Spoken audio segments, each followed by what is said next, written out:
Welcome to my channel, Sunshine Shoulders. I'm Calvin. Good afternoon to my subscribers in the Philippines. Good evening to my subscribers in America and beyond. I always give a special welcome to my new viewers and new subscribers. Thank you so much for stopping by today. I really appreciate it. Your kindness, your generosity, your support for my channel has truly been amazing, and I'm so thankful. My channel is for the new man and woman who's never been to the Philippines. That's why most of my information is basic. My 12 years, almost 12 years, in April will be 12 years, doesn't make me a know-it-all. If I come off like that, I want to apologize. I'm just trying to be helpful. But it does give me a unique perspective. I'd like to share that with you to make your trip here more enjoyable and above all things safer. I'm boots on the ground. I'm right in the center of all this. I live among the locals, and it's for your benefit. I'm always going to give you the nitty-gritty. This is exactly what I'm seeing, what I'm living, what I'm experiencing. I'm not going to sugarcoat that. It's not going to start today. My topic for today is why you should keep your Filipino wife or girlfriend in the Philippines. And that topic came about because, several months ago I made that stop. Don't bring your Filipino wife or girlfriend home, to your home country. And I caught a lot of flack for that, obviously, but one gentleman made a great point. He said, okay, Calvin, you told us why we shouldn't bring her to our home country. Then can you give us some reasons why we should keep her home in her home country? And I thought that was fair. But before I address that, I want to say this. A lot of people have been asking me about furniture here and getting furniture. How much does it cost?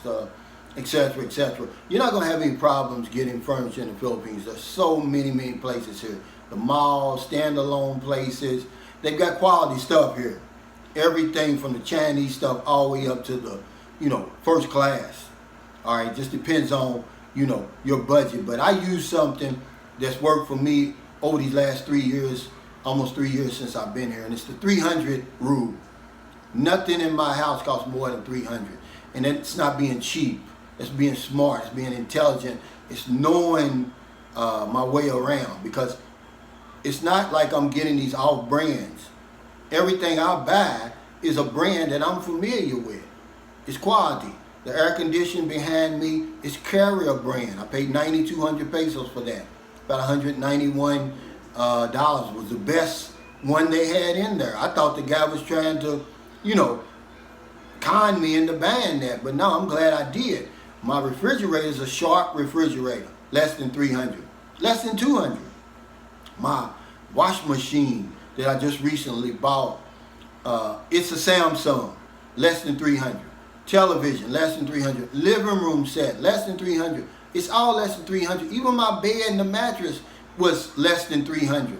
That'll be probably the only thing you're probably going to spend a little bit more for, because you can't put a price on a good night's sleep. And over here they got these old crazy mattresses. It takes you a while to get used to. It's just foam with covering over top of it. And then, depending on how much you pay determines the thickness.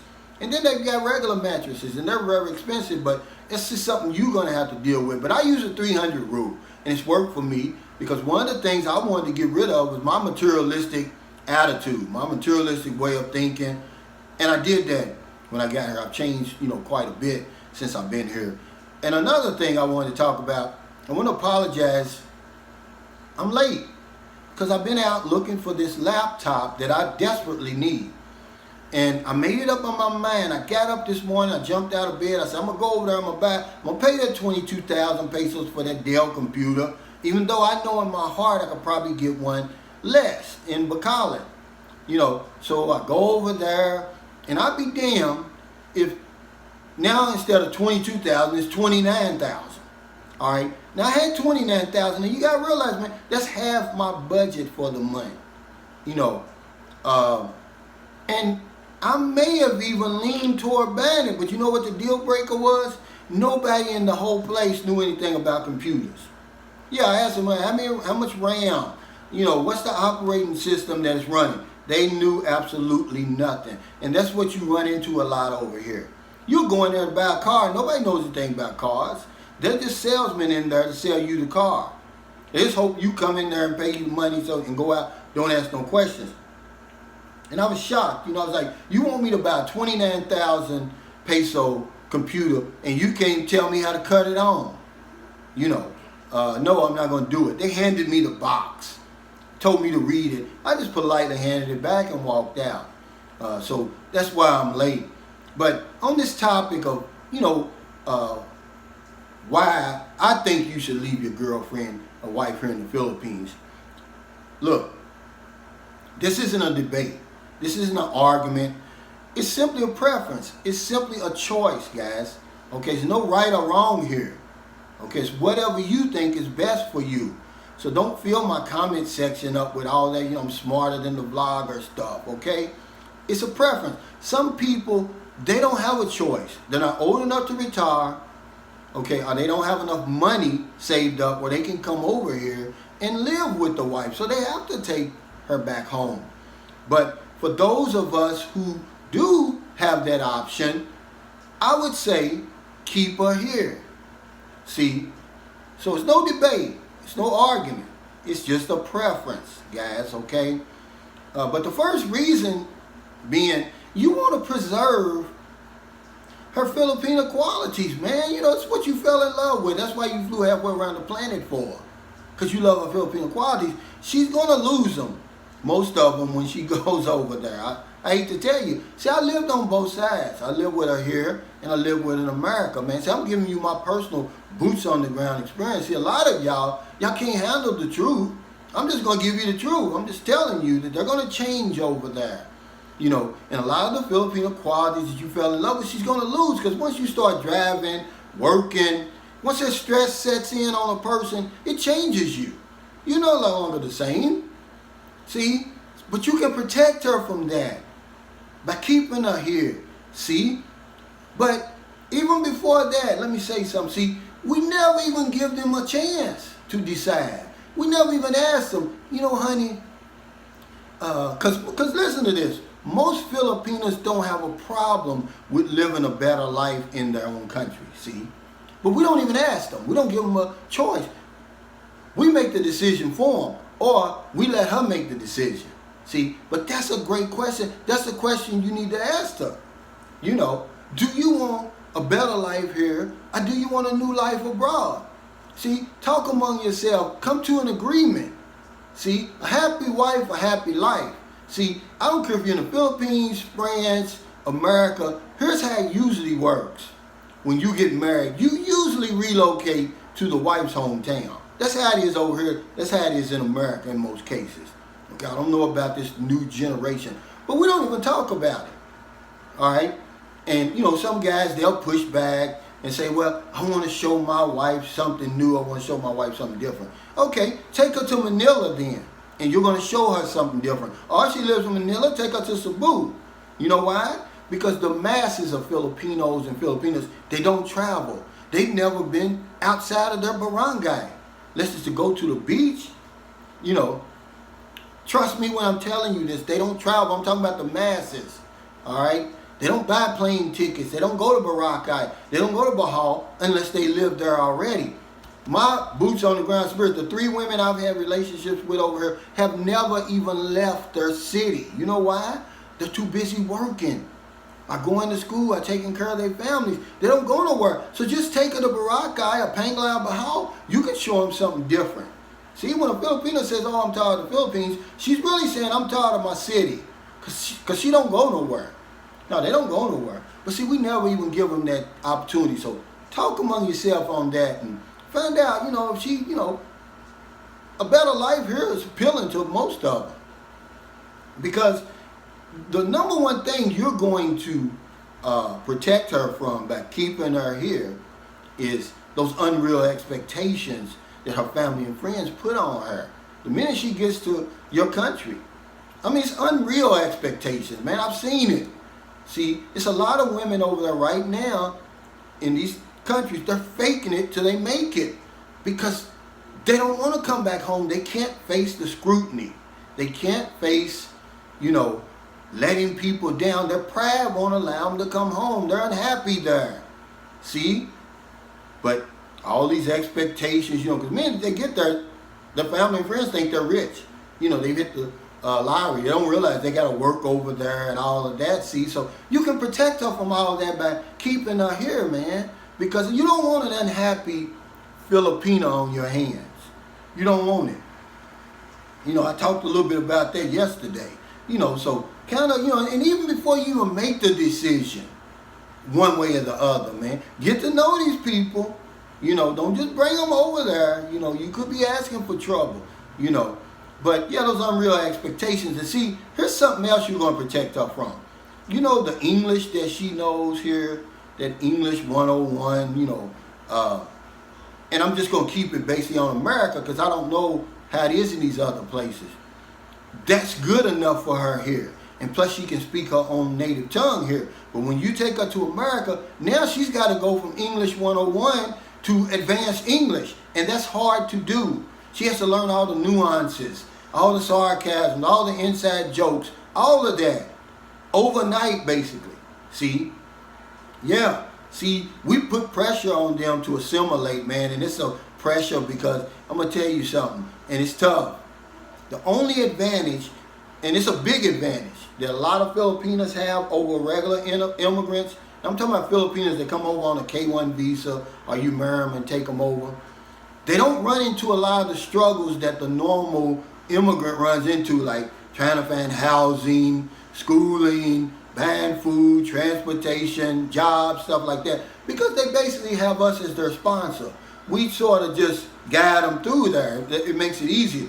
But other than that, they fall into the same bucket as the rest of them, man. They start getting isolated because it's hard, man. It's not easy. You move over here and see how easy it is to assimilate here. The only reason it's easy here is because the people leave you alone. Okay? But you're going to make her uncomfortable. See, she's uncomfortable there. See? So here, she's comfortable, man. You know, she's in her natural environment, man. She's going to be happy. You're going to be happy for that, see? All right? Another big thing she's going to run into in your country that you can protect her from by keeping her here, man. That's racism and discrimination that she has no idea what that is living here. They don't, you know, to the degree that it is over there, they don't experience anything that even comes any close to that. Even scratches the surface of that.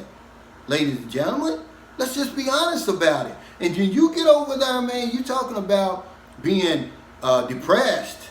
You know, when they're going to try to figure out where the hell is this hate and stuff coming from. You know, I don't even know these people.